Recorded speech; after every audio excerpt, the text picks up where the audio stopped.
This is part of Third Wave's ongoing educational webinar series for trade compliance professionals. Third Wave is committed to working with our industry professionals to help them navigate the challenges in trade compliance and increase their level of excellence.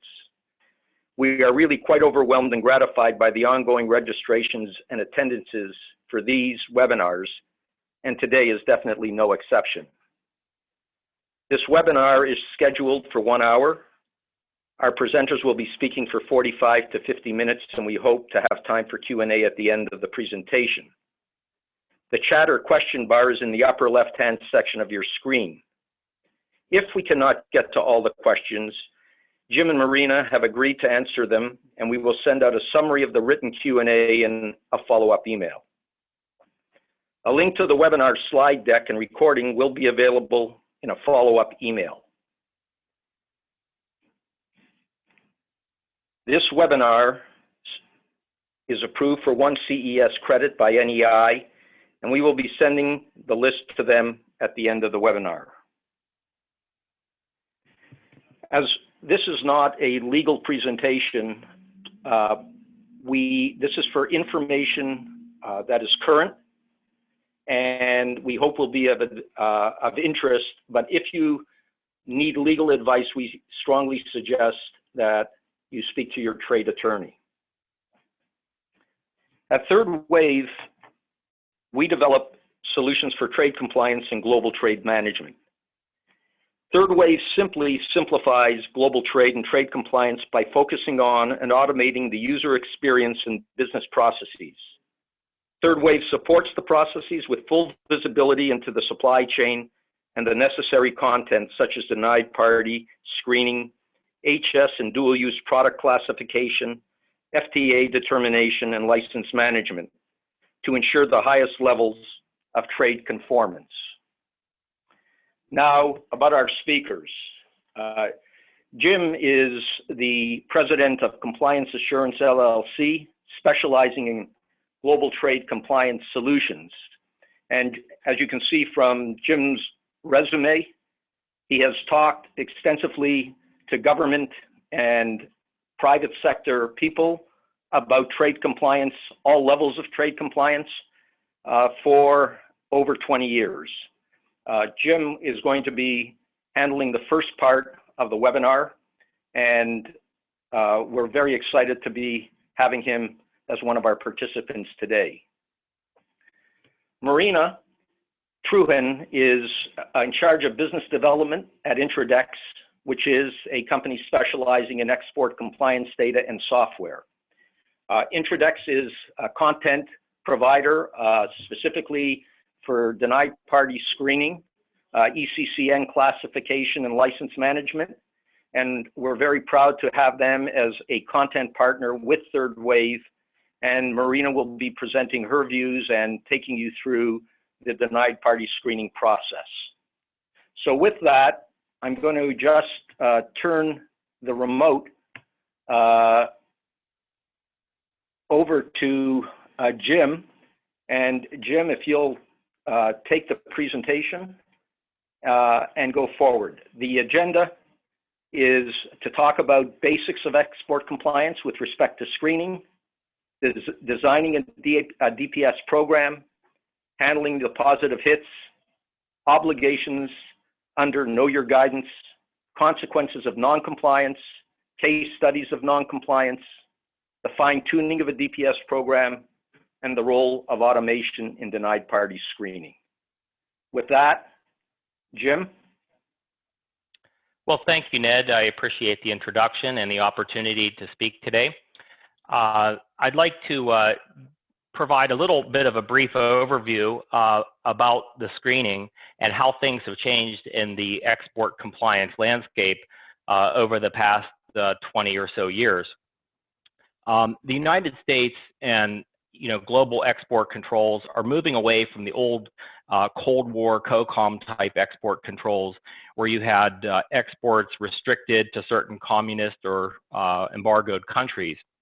Today's export controls are more targeted at specific entities and individuals who seek to do harm to the United States and her allies or otherwise violate U.S. or international laws and regulations. And that's why denied party screening has become so important today, because we've gone away from, complete embargoes against entire countries, but rather targeted sanctions against individuals and entities. So with that, let's look at some of the background on the laws and regulations that require us to screen. First of all, we have the Arms Export Control Act, or AECA. We have the Export Administration Act, which the arms obviously is for your military and your ITAR type commodities. The EAA, or Export Administration Act, which is currently being held in effect through the International Emergency Economic Powers Act, or IEPA, is the law behind the Export Administration regulations. And then there's other laws. We have Trading with the Enemy Act. I mentioned IEPA, CISADA, and various executive orders that the presidents over the years have issued. And these are a lot of the background about why certain entities and parties have been blocked. Within the regulations, we have the ITAR, the International Traffic in Arms Regulations, and specifically within the ITAR, the very first section there, Part 120 and 120.1 C2, it talks about the Department of State denials or suspensions and how certain parties would be ineligible to do business if they were deemed to be ineligible, for example, being debarred. Within the Export Administration regulations, there's a number of areas there, primarily in Part 736, which covers our general prohibitions. For example, General Prohibition 4 covers denial orders, and General Prohibition 5 covers prohibited end uses and prohibited end users. We also have EAR Part 774, and there's a number of different sections that, if you're not familiar with these, you should. Number one, for the prohibited end uses, which even if your products do not require licenses to certain countries, the fact that they might be used in, for example, certain prohibited end uses like nuclear or chemical, biological weapons, unmanned aerial vehicles, and that type of thing. And Marina is going to talk a little bit more about that later. But be familiar with Part 744 of the EAR. For example, in Part 744.8, there's blocking party of weapons of mass destruction proliferators. Part 744.10 has restrictions on certain entities in Russia.